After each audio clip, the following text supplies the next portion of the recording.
For walking away after my dad kicked me out during a storm for being sick? Those were the last words my father said to me before pushing me out into an October storm and locking the door. Get out of my house. I don't need a sick daughter. I was 15. I had no coat, no phone, and no money, just a school backpack with algebra homework inside and the rain soaking my sneakers. 3 hours later, the police called him, and upon hearing what they said, he turned as pale as a ghost. But by then it was already too late. I'm Savannah Blake. I'm 28 years old and I'm sitting in my Boston apartment, watching the rain slide down the window. There's a letter on the kitchen table with trembling handwriting on cheap nursing home stationery. After 13 years of silence, my father wants to see me. He says he's dying and is asking for forgiveness. The funny thing about the rain is that it always reminds me of that night. October 14, 2011. I remember coming home from school like it was any other Tuesday. With my backpack on my shoulder and my head full of algebra, I had just aced a test.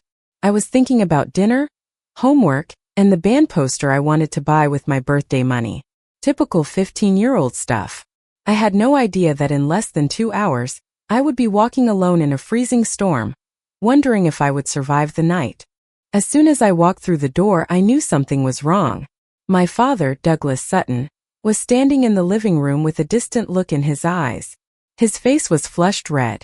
His hands were shaking, and he was holding a wad of cash in one fist and empty pill bottles in the other. My sister Camilla was right behind him.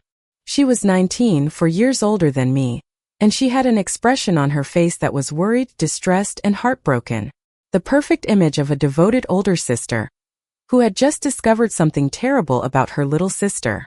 But I saw her eyes. I caught that little glint she could not hide. Satisfaction. Our stepmother, Marla, lingered in the kitchen doorway with her arms crossed and her lips pressed tight, saying absolutely nothing. That was her specialty, saying nothing while bad things happened. My father did not even let me put my backpack down. He started yelling as if I had set the house on fire. He said I had been stealing from his wallet for months. He said I had been buying pills and hiding them in my room. He said Camilla had found the evidence. Money hidden in my dresser, pill bottles in my closet, and text messages proving I was talking to drug dealers.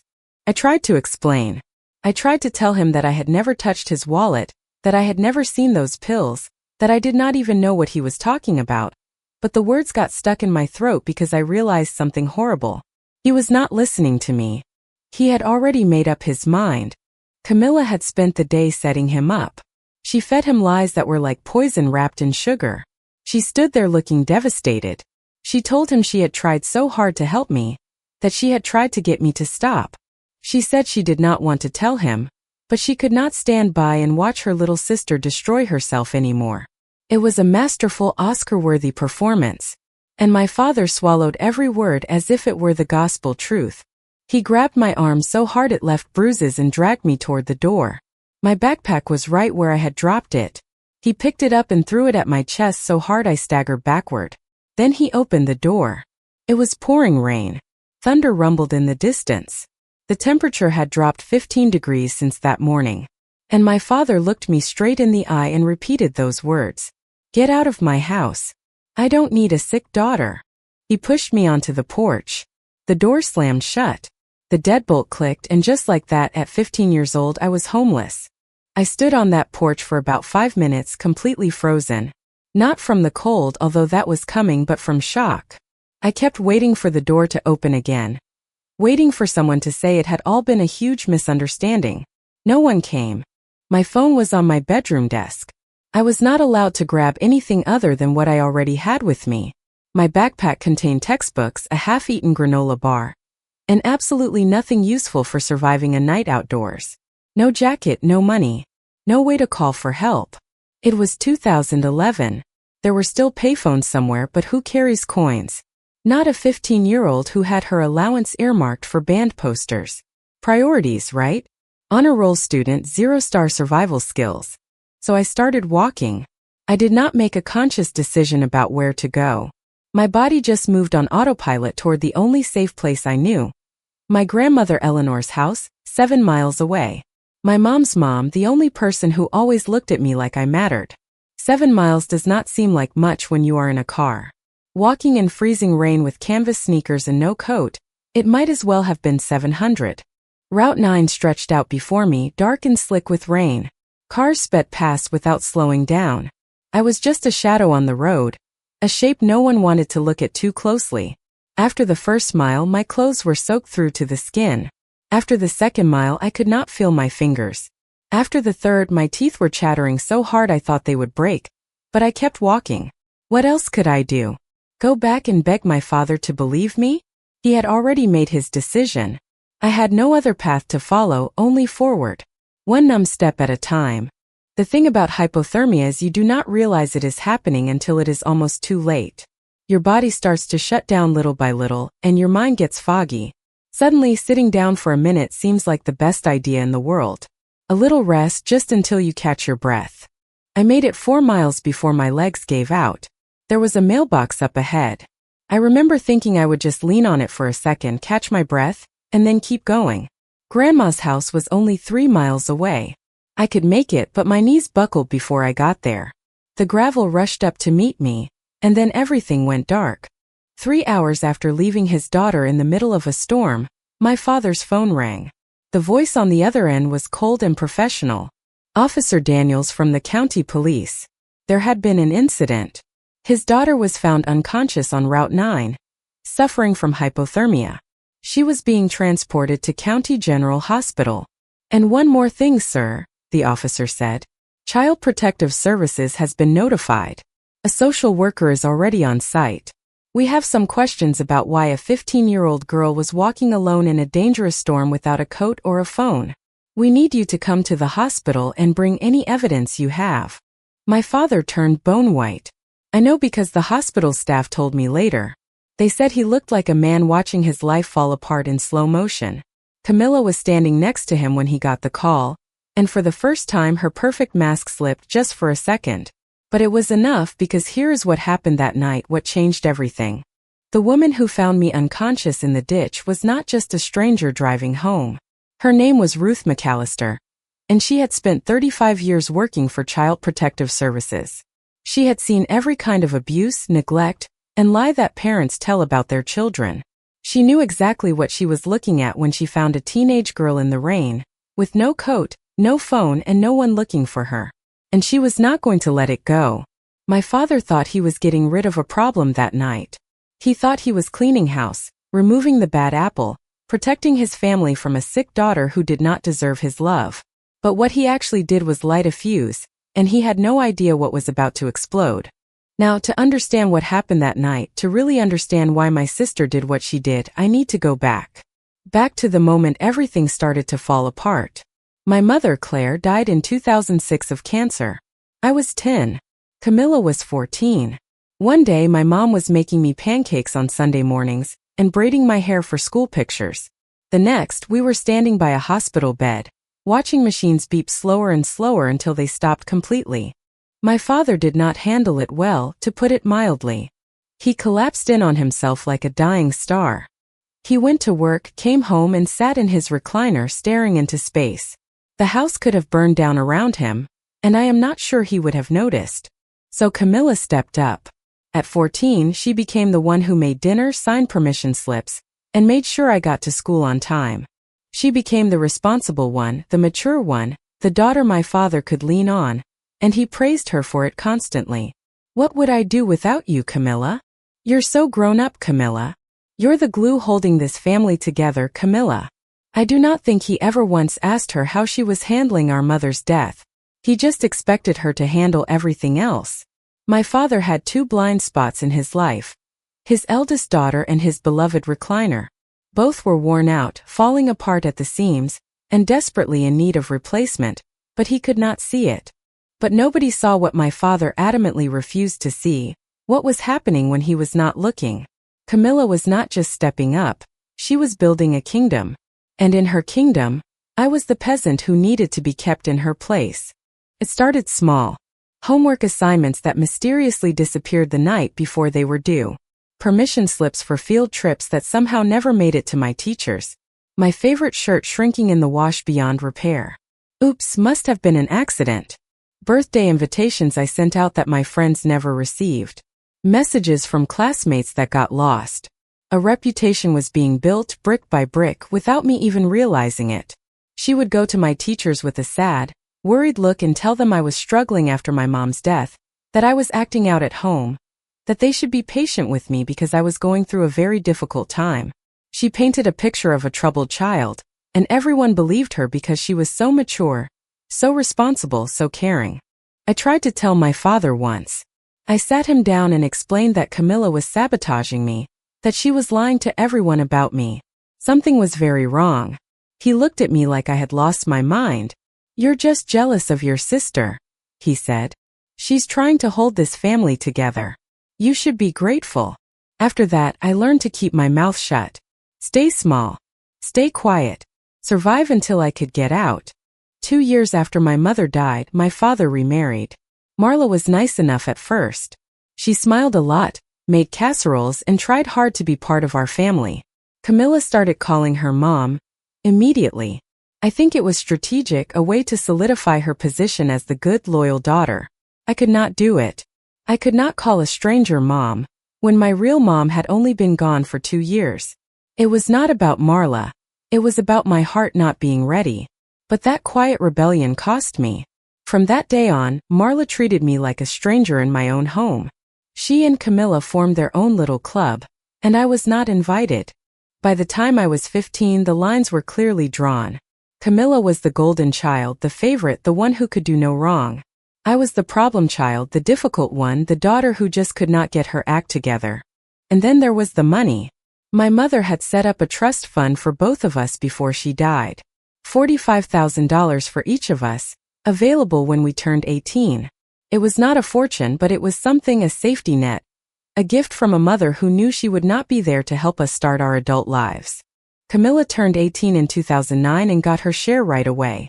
She blew through it in 11 months on a flashy sports car, designer clothes, and expensive gifts for her boyfriend Trevor Dalton, a smooth-talking guy with big ideas and no legitimate income. By the time I was kicked out 2 years later, Camilla was completely broke. Her trust fund was a distant memory, and Trevor was always talking about his next big opportunity, his next investment scheme, the deal that was sure to make them rich. My $45,000 was just sitting there, untouchable until 2014 when I turned 18. Unless something happened to me first. You see, my mother's trust had a clause, a protective mechanism she probably thought would help us. If either of her daughters was declared legally incompetent or institutionalized before the age of 21, her share would be managed by a court-appointed family guardian until she recovered. Camilla and Trevor understood what that meant. If I were committed for substance abuse, for example, because my father found pills, cash, and evidence of drug dealing in my room, someone would have to manage my trust fund on my behalf. Someone responsible, someone trustworthy, someone like a concerned older sister who only wanted what was best for me. $45,000. That is what I was worth to Camilla. That was the price she put on her own sister. In the week before she destroyed my life, she put her plan into motion. She made small cash withdrawals from my father's account using his ATM card. She knew his PIN. She handled all the household finances. She collected empty prescription bottles from Trevor. She bought a prepaid burner phone at a corner store and filled it with fake text messages. On the morning of October 14th, while I was eating breakfast and thinking about my algebra test, Camilla slipped into my room and planted everything. Cash in the dresser drawer, pills in the closet, a slip of paper with the burner phone number as proof of my dealer contact. Then, with tears in her eyes, she went to our father and told him his youngest daughter had a terrible secret. He believed every word. Why would he not? Camilla had spent 5 years being the perfect, responsible daughter, the one who never lied. And I had spent 5 years being portrayed as the troubled one before I even knew the portrait existed. By the time I walked through that door after school, my trial was already over. The verdict was guilty, and the sentence was exile. That is how I ended up on Route 9 in October, walking toward my grandmother's house like it was the only light in the world. But Camilla had made one mistake, one tiny flaw in her perfect plan. She did not account for Ruth McAllister. I do not remember much about collapsing, just the gravel digging into my palms and then nothing like someone turned off the TV in the middle of a show. What I remember is waking up to fluorescent lights and the antiseptic smell of industrial floor cleaner. A scratchy hospital blanket was wrapped around me like I was something fragile, something worth protecting. I had not felt like that in years. And there was a woman sitting by my bed, with silver hair in a neat bun and reading glasses perched on her nose, a paperback novel closed in her lap. She looked like a cookie baking, tissues in her purse kind of grandmother. But her eyes were sharp, observant, cataloging everything they saw. Her name was Ruth McAllister. She was 67 years old and retired after 35 years with Child Protective Services. She had seen every form of abuse, neglect, and cruelty that adults could inflict on children. And on a cold October night, driving home from her book club meeting, her headlights caught something on the side of the road. An unconscious teenager soaking wet and all alone. Ruth pulled over so fast her tires screeched on the pavement. She had an emergency blanket in her trunk, an old habit from her CPS days, and she wrapped me up like a burrito while she called 911. She stayed with me until the ambulance arrived. She followed the ambulance to the hospital, and when I woke up 4 hours later, she was still there. That woman may have saved my life. Not just because she found me before the hypothermia finished what the storm had started, but because she was the right person at the right time. She handed me a cup of coffee when I opened my eyes. It was hospital cafeteria coffee, the kind that tastes like regret. "It's terrible," she said, "but it's warm." I laughed. A real laugh. For the first time in hours, maybe days. She smiled back, a kind, knowing smile that said she understood more than I realized. "There she is," she said. "Now why don't you tell me why a 15-year-old girl was walking down Route 9 in the middle of a storm with no coat and no phone?" So I told her everything. The accusations, the planted evidence, the years of Camilla's manipulation. I told her things I had never told anyone because no one had ever listened. Ruth just sat there, nodding occasionally, never interrupting, never doubting. When I was finished, she was quiet for a long moment. Then she said, "I believe you. And I'm going to help you prove it." Those 7 words changed my life. While I was unconscious, things had happened. The hospital contacted the police because a minor was found in a dangerous situation. The police tried to contact my next of kin, which meant calling my father. I would have loved to see his face when Officer Daniels broke the news. Apparently, it went something like this. "Mr. Sutton, your 15-year-old daughter was found unconscious on Route 9. She claims you expelled her from your home tonight during a storm. Hypothermia. County General. We need you to come down. And sir, Child Protective Services has been notified. A social worker is already on site. Bring any evidence you have." My father and Camilla arrived at the hospital around 10:15 p.m. By then I was awake, sitting up in bed with Ruth by my side. Also in the room were a CPS social worker named Elena Ramirez and a uniformed police officer. Not quite the welcome committee my father was expecting. He looked shocked, not guilty yet, just annoyed and confused, as if this whole thing were a major inconvenience. Camilla was right behind him, and for the first time in my life I saw her look nervous. The smug little smile she had worn when I left was gone. They had expected to find a scared, repentant child, ready to confess her sins and beg to come home. Instead, they found a room full of professionals asking very pointed questions about why a child was wandering alone and dangerous, whether with no means of communication or protection. The power dynamic had shifted, and Camilla sensed it. She tried to go into her usual script. Worried older sister. Troubled younger sister. We just want what is best for her. But Elena Ramirez was not buying it. 30 years of social work had given her a finely tuned radar for deception, and Camilla was setting off all the alarms. Then my grandmother arrived. Eleanor Whitfield. She was 67 years old, 5'2" of pure determination, and she was in no mood for nonsense. My mother was her only child, and I was her only grandchild. And she had never trusted my father or his new family. She lived 40 minutes from the hospital but made it in 25. I heard her before I saw her, that distinctive click-clack of sensible heels coming down the hall at a pace that meant business. She swept into my room like a small hurricane of gray hair, and immediately positioned herself between my father and me. "That's my granddaughter," she announced to everyone present. "What has this idiot done now?" My father tried to explain, tried to justify. He started talking about the theft, the pills, the evidence. Eleanor listened for about 30 seconds before holding up a hand. "Douglas," she said, "I've known you for 15 years and you've never been the sharpest tool in the shed, but this might be your finest moment of idiocy. You threw a child out into a storm based on what? Pills that appeared out of nowhere? Money that materialized by magic? Did you even once ask for her side of the story?" He opened his mouth, closed it, and opened it again.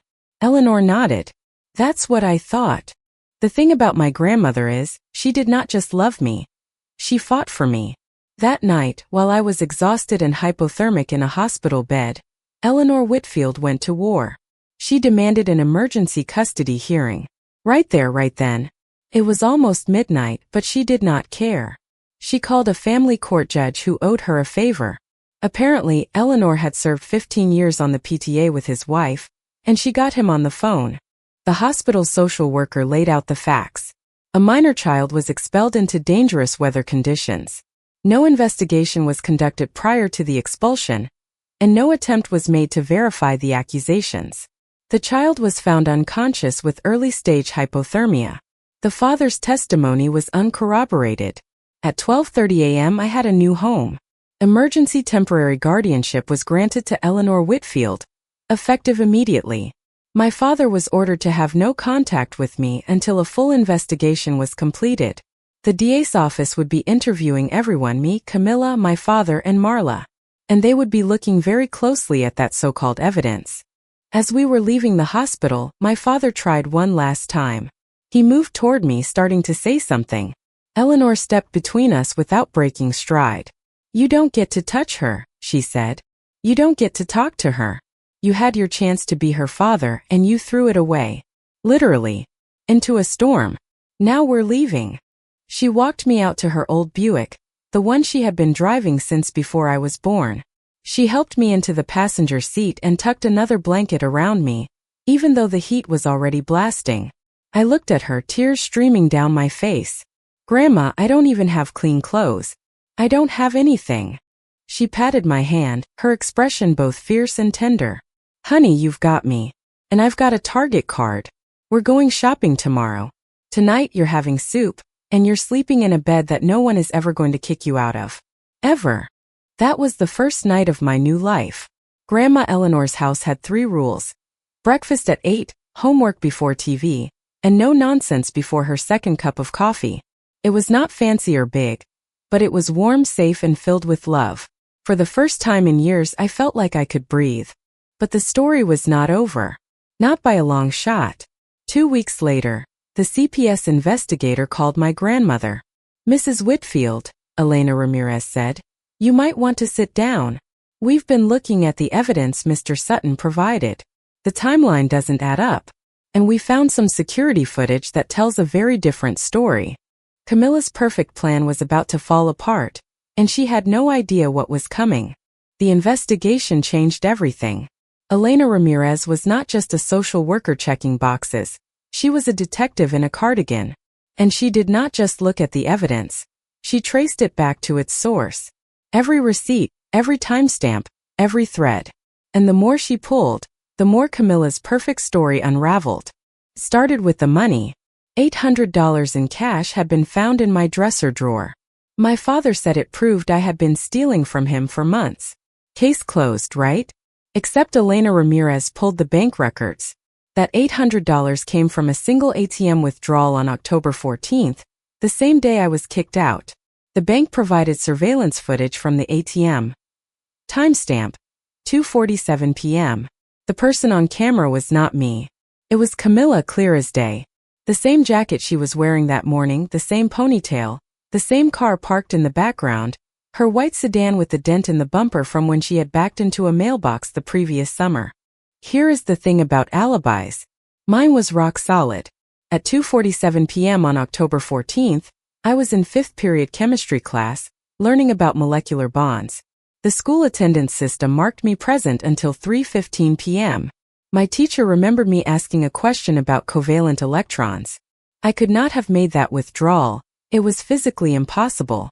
I was in a classroom 12 miles away, surrounded by 30 witnesses and an electronic record-keeping system. Camilla thought she was so clever. But here is the thing about being a criminal mastermind: you actually have to be smart.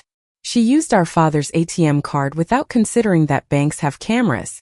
She made the withdrawal in the middle of the afternoon without checking if I had an alibi. She bought the burner phone at a corner store 2 blocks from her gym on camera, in her yoga pants, with her car visible in the parking lot. Some masterminds wear capes. Camilla wore Lululemon, and she got caught because she could not be bothered to drive 10 extra minutes. Then there were the pills. The bottles planted in my closet were traced to a prescription for Trevor Dalton, Camilla's boyfriend, the one with the big ideas and no legitimate income. Anxiety medication prescribed by his doctor, filled at the Oak Street pharmacy. Elena Ramirez called the pharmacy and made an interesting discovery. Trevor had reported those pills stolen. He filed a police report and everything, claiming someone broke into his car and took them. Very concerned citizen behavior, except he filed the report on October 17th, 3 days after I was kicked out. If those pills were already stolen and planted in my room on October 14th, why did Trevor wait 3 days to report the theft? The answer was obvious. They were not stolen. Camilla got them from him to plant, and then he reported them missing to cover their tracks and get a refill. The delayed theft report was like a neon sign that said, "We planned this." But the real smoking gun was the burner phone. The fake drug dealer text came from a prepaid phone bought at a convenience store on October 10th, 4 days before everything fell apart. Elena Ramirez tracked down the store and subpoenaed their security footage. The buyer was a young woman with brown hair in a ponytail and an athletic build, who paid in cash. But her car was clearly visible through the front window. A white sedan with a dented bumper. The same car, the same woman, the same trail of breadcrumbs leading straight back to my sister. As the investigation deepened, an even bleaker picture emerged.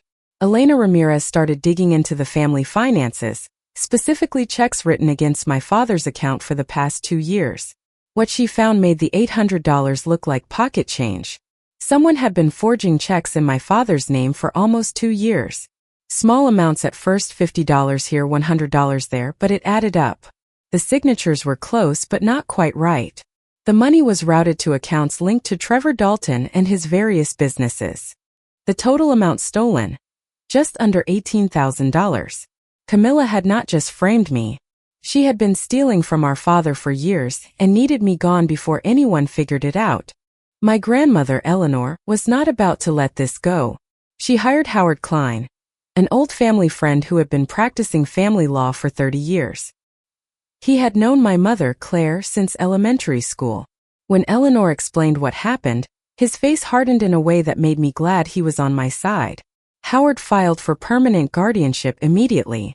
He also filed a civil suit against Camilla for fraud, emotional distress, and everything else he could think of. And he made sure my trust fund was put under extra protective oversight so no one could touch it until I was 18. That year taught me something I still carry with me. Keep a record of everything. Every receipt, every message, every promise someone makes, write it down. My grandmother kept a binder for every important document in her life. Bills, letters, tax returns, warranties. She called it her paper insurance. After everything that happened, I started doing the same. I was 16 years old when I bought my first filing cabinet. I still have it. I still use it. Some habits save your life. Living with Grandma Eleanor was like learning to breathe again after years of holding my breath. Her house was not big or fancy, just 2 bedrooms, 1 bath, and a kitchen that smelled like coffee and cinnamon. But it was warm and safe. And no one there was plotting against me. She enrolled me in a new high school where nobody knew my story. I made real friends for the first time, people who liked me for me, not because they had been fed a story about who I was supposed to be. I started seeing a therapist, finally processing the years of manipulation I had absorbed without even realizing it. Grandma Eleanor did not have many rules, but she was strict about one thing. Dinner at 6 p.m., no exceptions. The chaos of the world can wait until after meatloaf, she would say. Seriously, it is the best advice I have ever gotten. Meanwhile, my father's world was falling apart. The CPS investigation put the entire Sutton family under a microscope. Douglas was interviewed multiple times. Each session left him more exhausted and confused. How had he missed so much? How had he been so blind? Marla started sleeping in the guest room. The conversations between them became clipped and tense, loaded with accusations neither of them wanted to say out loud. And Camilla was furious. Not sorry, not regretful. Just angry that her plan had unraveled. She blamed everyone but herself. The CPS investigator was biased. The bank footage was misleading. Trevor's prescription history was a misunderstanding. Her golden child crown was slipping, and she could not stand it. Howard Klein spent months building an ironclad case. Bank records, surveillance footage, pharmacy documents, phone purchase receipts. He collected witness statements from people like Ruth McAllister, my teachers, and neighbors who had noticed Camilla's car coming and going at odd hours. Even a few of Camilla's former friends came forward. It turns out she had burned a lot of bridges over the years, and people were happy to share stories of her lies, her manipulation, and her casual cruelty. The court date was set for March 2012. But a month before, something unexpected happened. Trevor Dalton was arrested in Nevada. Federal marshals picked him up for running the same investment scam in 3 different states, stealing over $400,000 from victims who trusted him with their life savings. He was facing serious federal charges, possibly 15 years in prison. His lawyer called the DA's office the next day. Trevor was ready to cooperate, ready to make a deal, ready to tell the truth about everything, including his girlfriend, Camilla, and what she had done to her little sister. The walls were closing in, and Camilla had nowhere left to run. Trevor Dalton was many things. A con artist, a liar, a man who built his entire life on the trust and money of others. But he was not loyal. The second the federal prosecutors offered him a reduced sentence in exchange for his cooperation, he sang like a canary. His written deposition was 12 pages long. He confirmed everything.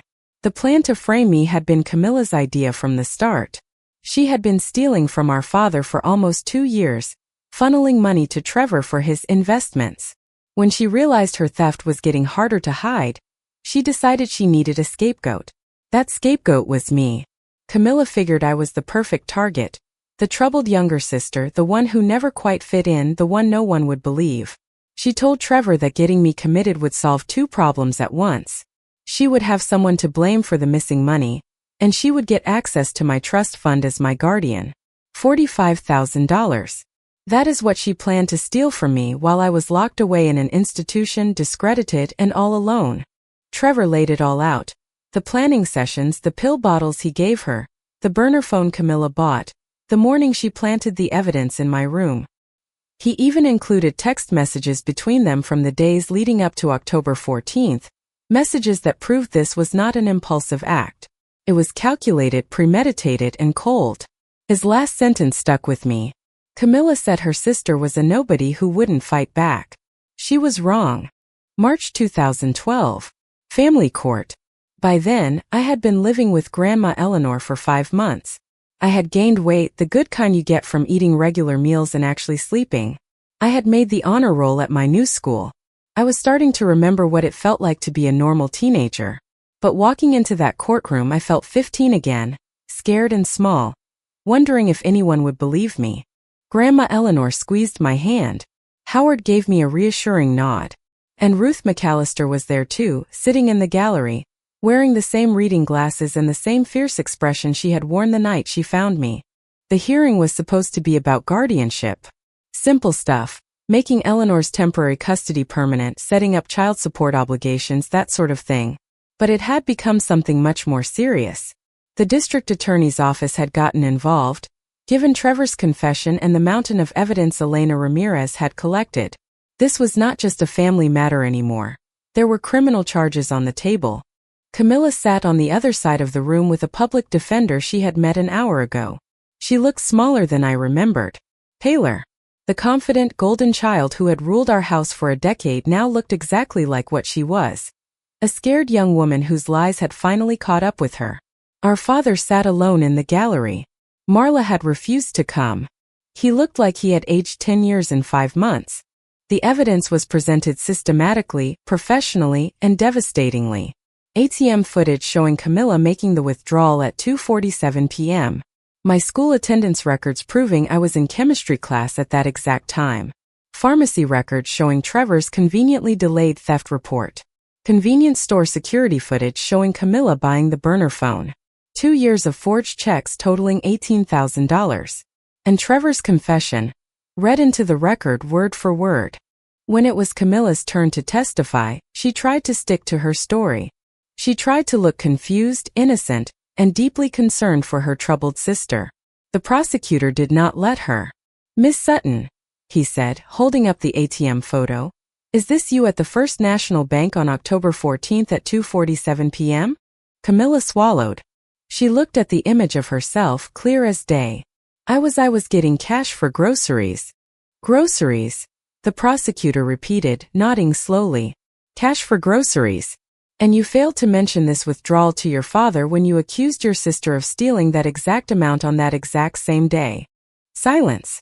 "And the location of this ATM is 12 miles from your sister's high school, a school where attendance records show she was present until 3:15 p.m.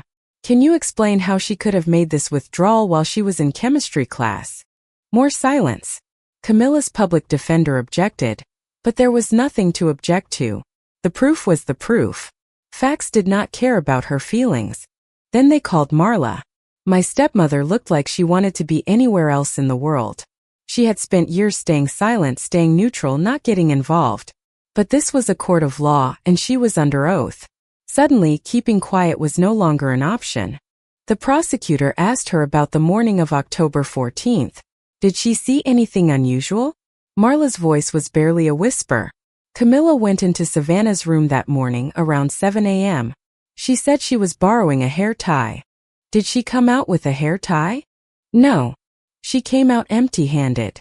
Did you notice anything else in the days leading up to the incident? Marla closed her eyes. It looked like she was bracing for impact. 2 days before, I heard Camilla on the phone with Trevor. She said, "Everything is in place." And then she laughed. The courtroom was completely silent. When our father was called to testify, I almost felt sorry for him. He had to explain why he threw his 15-year-old daughter out into a storm without investigating the accusations against her. He had to admit that he never checked the bank records. He never questioned why Camilla suddenly discovered this evidence. He never asked for my side of the story. His voice broke as he said, "I just trusted her. She's my firstborn. She was always the responsible one." I thought he could not finish. Judge Paulson had been on the bench for 30 years. She had seen ugly custody battles, bitter divorces, and families torn apart by lies, money, and pride. But I think even she was disturbed by what she heard. Her words cut through the courtroom like a blade. "Mr. Sutton, trust is not an excuse for negligence. You expelled a minor child into dangerous weather conditions based on unverified allegations. You made no attempt to investigate. You chose one daughter over another without evidence, without reason, without basic parental judgment. That is not parenting. That is abandonment." My father just sat there, his face ashen as she continued. "Your older daughter engaged in a premeditated, calculated scheme to destroy her sister's life. She stole from you, she lied to you, and she manipulated you into participating in her cruelty. And you went along with it because it was easier to believe the daughter who made you feel good than to actually parent the daughter who needed you." Camilla's sentence was harsh. Fraud, theft, filing a false police report, child endangerment. Her public defender negotiated a plea deal with the DA to avoid a full trial. A 2-year suspended sentence, meaning she would not go to prison unless she violated her probation. 5 years of supervised probation. 200 hours of community service. Full restitution of all stolen funds, the $18,000 from our father and the $800 she had planted to frame me. The court also issued a permanent restraining order. Camilla was not allowed to contact me, directly or indirectly, for any reason. If she came within 500 feet of me, she would go directly to jail. And here is the part that would follow her forever. A felony conviction, permanent on her record. No more jobs in finance, no positions involving money or trust, no working with children or vulnerable adults. The golden child had a scarlet letter, and it was not coming off. My father lost guardianship permanently. He was ordered to pay for my therapy and educational expenses until I turned 21. He was also ordered to establish a college fund for me with the restitution money. The community found out about everything. Small towns talk. Within weeks, everyone knew what Douglas Sutton had done to his youngest daughter. His friends stopped calling. Neighbors looked away. His church group suddenly had scheduling conflicts whenever he tried to attend. Marla filed for divorce 6 weeks later. She had been complicit in my suffering, and she knew it, and she could not stand the reminder every time she looked at her husband. The judge turned to me at the very end. "Miss Blake," she said, "you have shown remarkable resilience in the face of extraordinary cruelty. The court grants permanent guardianship to your grandmother, Eleanor Whitfield. Your trust fund will remain protected until you are 18. And I sincerely hope you have a brighter future than the past you have been given." I wanted to say something witty, something memorable, but that moment was too big for humor. Instead, I just said, "Thank you." On the way out of the courthouse, my father tried to approach me one last time. "Savannah," he began, "I'm so..." Grandma Eleanor stepped between us without breaking stride. Her voice was ice. "You don't get to call her that anymore. You lost that right when you threw her into a storm." We kept walking. I did not look back. The sun was shining that day. March in our part of the country can be anything. But that afternoon was warm and bright and full of promise. I had a grandmother who loved me, a lawyer who fought for me, a social worker and a retired CPS supervisor who believed me when no one else did. And finally, I had a future. But some stories do not end in a courtroom. Some stories have one more chapter. 13 years later, a letter arrived. October 2024. I am 28, and my life looks nothing like the one I imagined at 15, walking in a storm with only a school backpack and soaked sneakers. I live in Boston, in a beautiful apartment with a view of the harbor, the morning light streaming through the windows. I picked it out myself. I am a marketing director at a tech company. Good salary, good benefits, good people. I worked my way up from an internship, and every promotion felt like another step away from who I used to be. And I am engaged. His name is Sean. He is a pediatric nurse, which tells you pretty much everything you need to know about his heart. We met at a charity event 2 years ago. I was there for work, he was there because he actually cared. He spilled wine on my dress, apologized for 10 straight minutes, and then made me laugh so hard I forgot I was annoyed. We are getting married in the spring. Life is good. Life is really, really good. Then the letter came. It arrived at my grandmother's address. Eleanor still lives in the same house, as sharp as ever at 80 years old, still holding to her 3 rules. Breakfast at 8, homework before TV, no nonsense before coffee. Some things never change. She called and told me something had arrived that I needed to see. Her voice was cautious, neutral, the way she gets when she is trying not to influence my decisions. I drove down that weekend. The envelope was plain white, cheap, flimsy paper with shaky handwriting. I barely recognized it. The return address was Maple Grove Care Center, a nursing home about an hour from where I grew up. I opened it at Eleanor's kitchen table, a cup of coffee cooling in my hands. "Dear Savannah," it began. "I know I don't deserve to ask you for anything. I know you have every right to throw this letter away without reading it. But I'm asking anyway because I don't have much time left, and I need to tell you this before I go. I'm at Maple Grove now. I had a stroke 2 years ago. The left side doesn't work so well anymore. Marla is long gone. Took half of everything and moved to Florida with an accountant she met online. The house is sold. There's nothing left of the life I thought I had. Camilla came to see me last week. I wouldn't let her in the room. I can't look at her. I can't hear her voice without remembering what I did because of her lies. You're the only one I want to see. The only one I need to apologize to. I was your father, and I failed you in the worst way a father can fail a child. I believed the lies over the truth. I chose comfort over justice. I threw you away like you were nothing.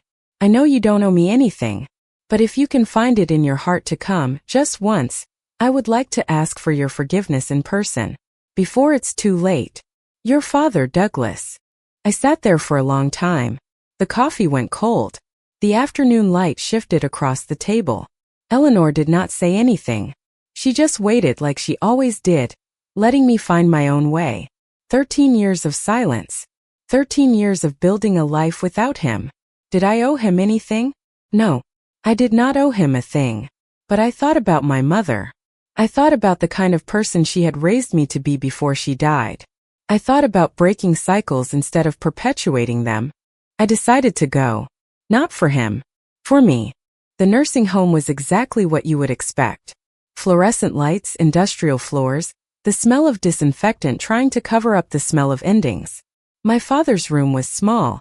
A single bed, one window, a TV mounted on the wall playing something no one was watching. He looked 20 years older than his actual age of 73. He could have passed for 90. The stroke had taken something vital from him. It left him crumpled, gray, and small in a way I had never seen. He cried when I walked in. He could not speak for the first few minutes. He just sat there, tears running down his face while I stood by the door, wondering if I had made a mistake. Finally, he found his voice.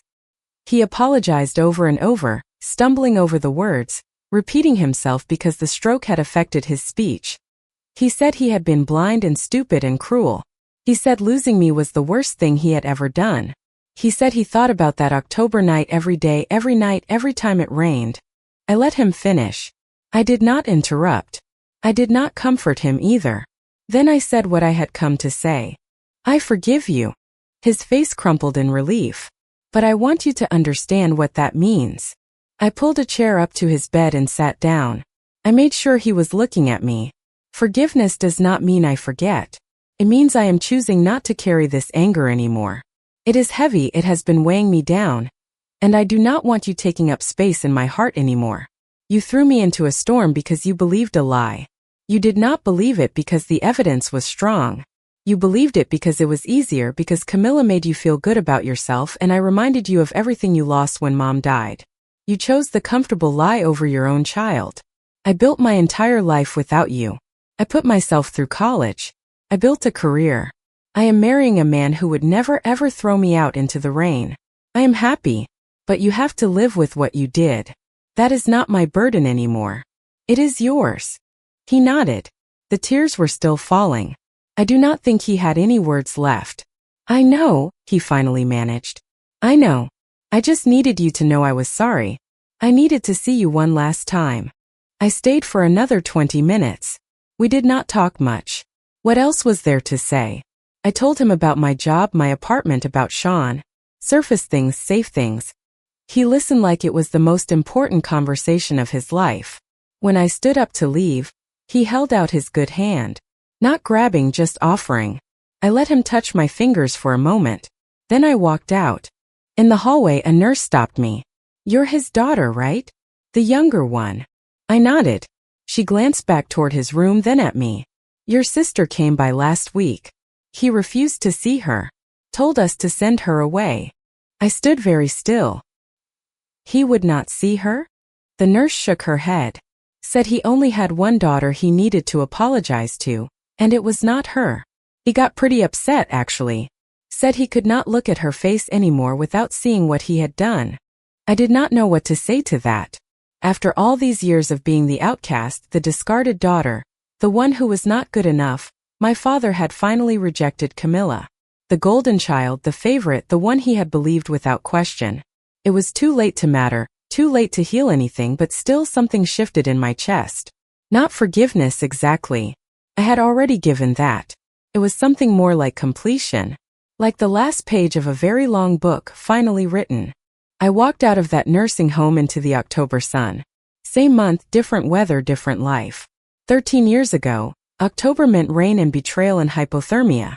Now October means falling leaves and pumpkin spice everything. Yes, I am basic and I do not care.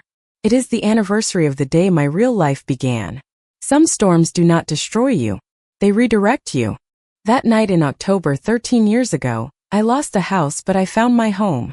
I lost a father I did not deserve and found a grandmother who did. I lost a sister who never wanted me, and I found myself. Sean was waiting for me when I got back to Boston. Takeout containers on the counter. A bad movie on TV. That patient look he gets when he knows I need time to process. How did it go? He asked. I put my keys on the counter and leaned into him. I think I'm finally done, I said. I think I can let it go now. He held me, and he did not ask any more questions. That is the thing about Sean. He knows when to push and when to just be there. It is one of 1,000 reasons I am marrying him. Next spring, we are getting married at my grandmother's house. A small ceremony. Close friends. Good food. Eleanor is already planning the menu. Meatloaf is definitely on the list. And somewhere, Camilla is working a night shift and wondering what happened to her life. My father is in a nursing home with his regrets. Marla is in Florida, pretending none of us ever existed. And I am in Boston building something beautiful. I have a career I earned, a partner who loves me, and a grandmother who will probably outlive us all through sheer stubbornness. And yes, I finally got that band poster. Framed and everything.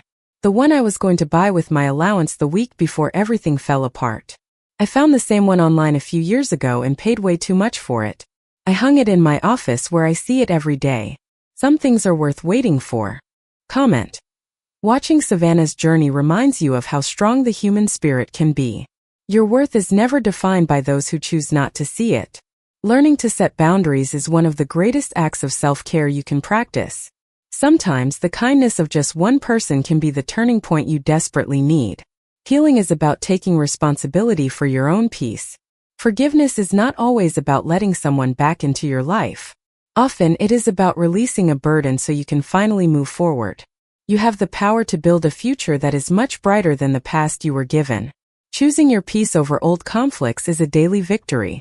Remember that you deserve kindness, especially from yourself. If you liked it, don't forget to leave a comment and support the channel by subscribing. See you in the upcoming stories.